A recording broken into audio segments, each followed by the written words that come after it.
Shalom, all praises to Yahweh by Shem Yahushua, and double honors to the apostles and the elders of your millstone by Shem Rakak Wadash. My name is Yakalba from Plaintables Camp in Philly. All right, Matthew 7 and 6. Esau, Edom, the Caucasian Edomites, and 2/3 of our own people. You can't really give them a bunch of information. You got to give them surface level stuff, all right, because their minds are corrupt with the pollution of this world. Their minds are in sync with all the bullshit that's going around in this world. They're low level, incompetent beast. Matthew 7 and 6, give not that which is holy unto the dogs. All right. Neither cast ye your pearls before swine. All right. Pearls, margaritas, might sound familiar. It means pearl.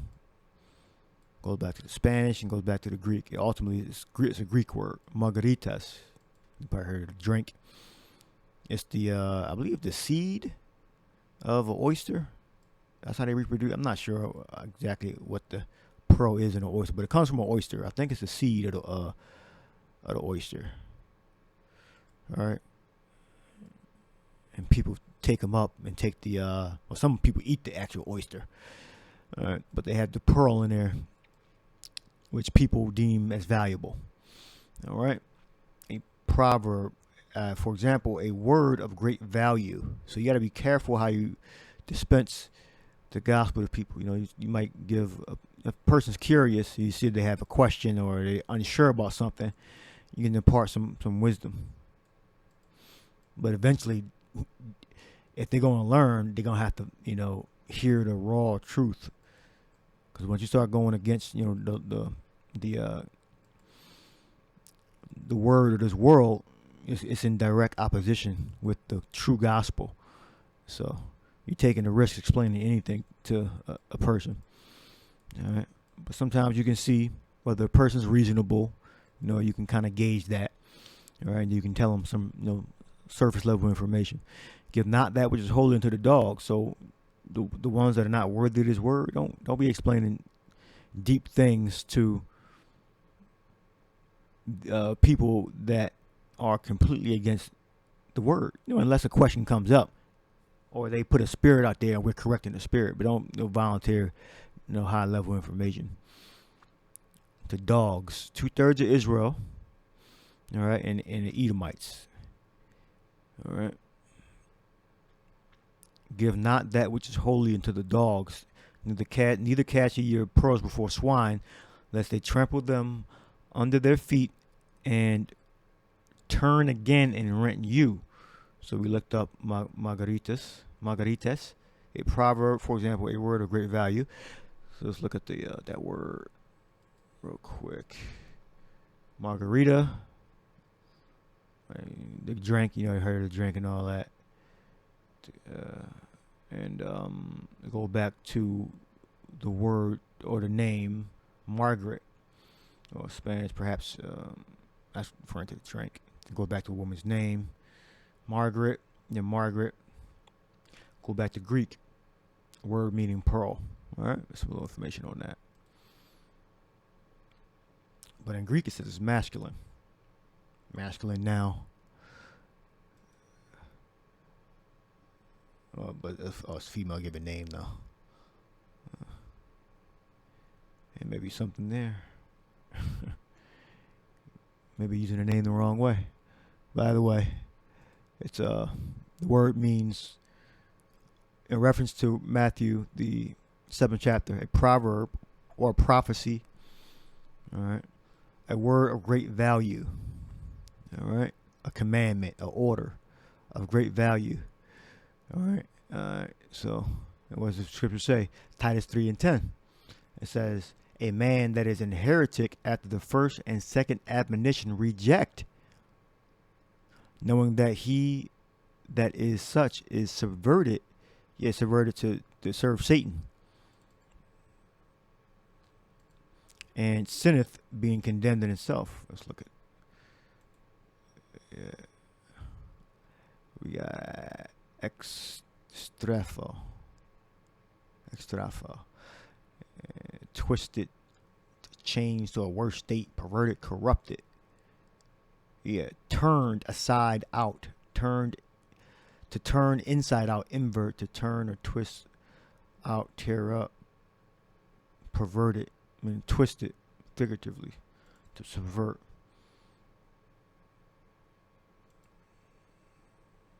All right, so they're going out of the way to change for the worse, pervert. So it's not only out of the way, it's corrupted. The thing is corrupted, meaning it's starting to decay, or it's decayed. All right, so what that represents being put to death, being dying or dead. Because corrupt means to decompose. So well, let's say yes. Corruption. Come on, Satan.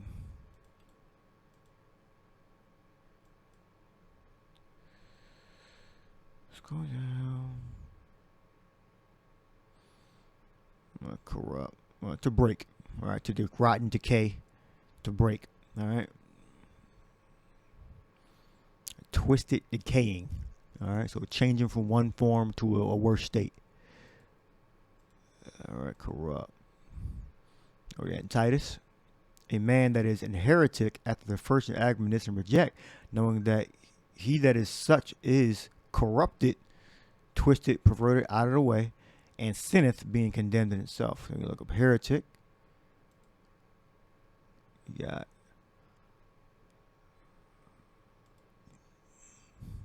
Hereticus, heretic. Fitted or able to take or choose a thing, meaning they pretty much they doing what they want. They have their own doctrine. I mean, to take up your own word, to take up your own words. Schismatic, factitious, belonging to a faction. You separate it from the body of Yahushua. Or in general, a different body. You're in a different body. A follower of a false doctrine, a heretic. Schismatic. I read it up there, right? Schism. Split division. I mean, they're separate. All right? A man that is separated from the word that you're speaking after the first and second admonition. We got new thesia. Admonition, a mild rebuke or warning. Calling attention, for example. Calling attention. So after you give that person exhortation, you admonish them. After the first time, second time, you got to reject them. Like, okay, well, we told you this. This is why this happened. This is what it means. And after that, they still like coming up against you. You don't gotta be debating or arguing no more. All right? Now, if they come up to you, in your face, and like, no, then you just answer, But you're not really trying to really make them see after a certain point. After the first and second time, like, okay, this guy, he's convinced. All right, now he could have a change of heart. All right, but we're under no obligation to keep trying to help your ass. That's all. You can have a change of heart after the fourth or fifth time. All right? It's not likely, but from our experience, all of a sudden, 8 years in, oh, now he believes. Nah, I say that's more likely not to happen. All right, but it's possible. You have a change of heart. Fitted or able to take or choose. Man, you choose outside of what we're saying, what you believe. That's cool. All right. A man that is an heretic after the first and second admonition reject. All right. Proverbs 9:7. He that reproveth a scorner getteth himself shame, and he that rebuketh a wicked man getteth himself a blot. All right. Scorner. Let's look up scorner. You got what is a scorn? Make mouths at, talk arrogantly, mock, deride. They ain't talking shit, basically. Scoff, scorner, show oneself a mocker. All right.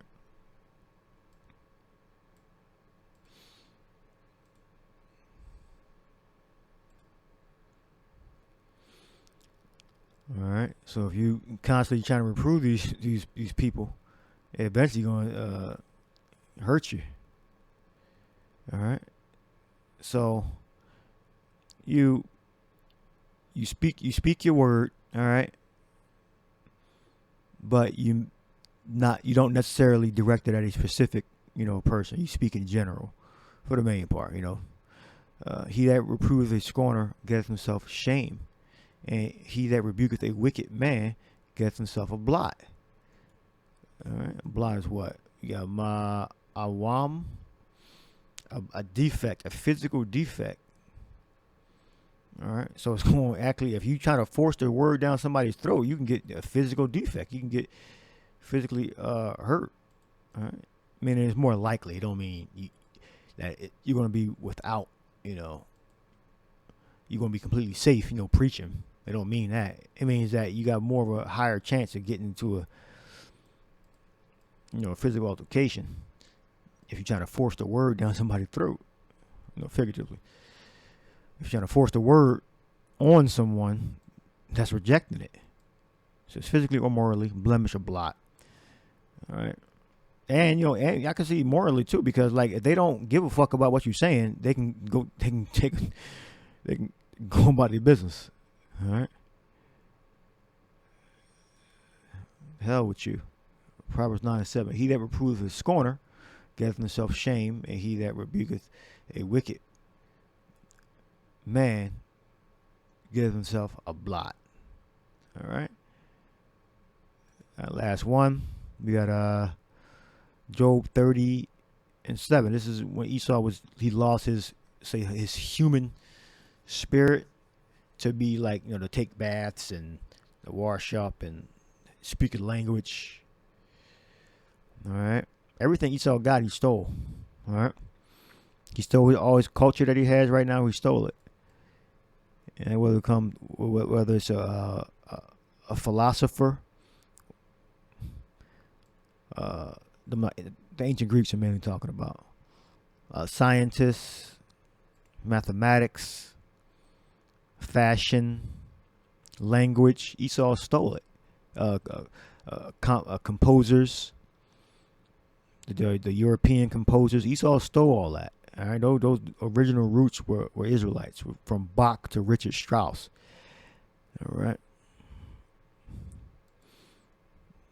See, the evildoer should never be renowned. All right. Job 30:5. They were driven forth from among men. They cried after them as after a thief. All right. Because at a point, the Edomites, I did videos on it. They gathered themselves within the areas of the Caucasus Mountains, and they were down there in Petra. All right. But the Caucasus Mountains is what I'm referring to dwell in the cliffs of the valleys, in the caves of the earth, and in the rocks. That's what I did the video on. All right. Among the bushes they brayed, under the nettles they were gathered together. I think it was Caucasus. Yeah, I think it was Caucasus. Yeah, the video I did. So they were children of fools. Yeah, children of base men. They were viler than the earth, because they were in that beast-like state. Now, we look up, you may have heard the elders and apostles say, well, Esau stole everything. Well, it's specifically the things I've mentioned before. All right. And this is referring to the cavemen, the Caucasian Edomites. I believe Caucasus means like mountain dweller. All right. And in the mountains, they had caves.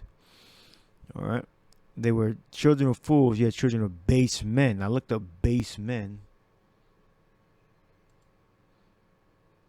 This is Sham, which means name, reputation, right? So you look the sentence up.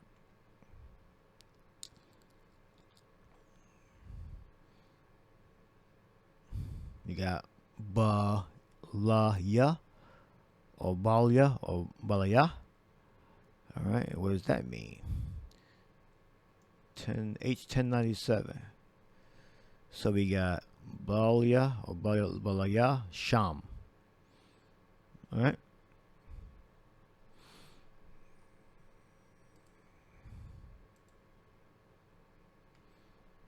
Let's do it this way. Without, not, without. All right. Balia.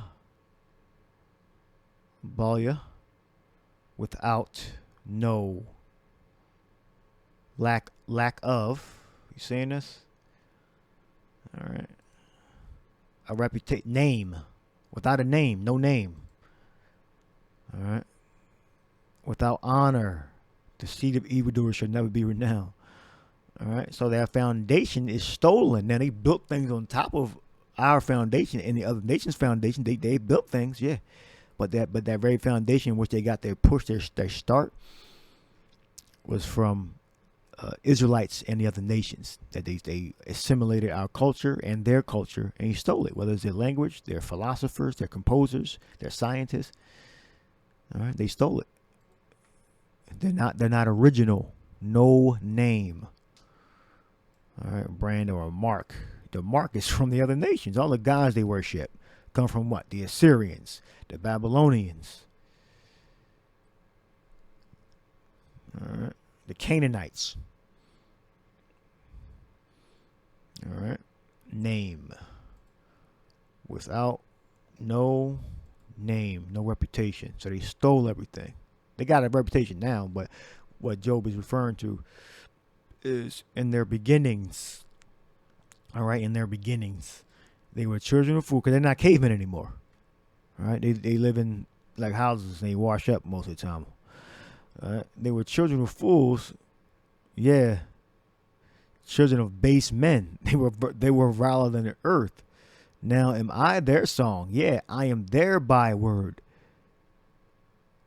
All right. So now the positions are reversed. Now we're the byword. We're the looked at as vile. All right. We're disrespected. They abhor me. They flee far from me. They spare not to spit in my face. All right. So that's the Edomites and the Israelites sort of changing places.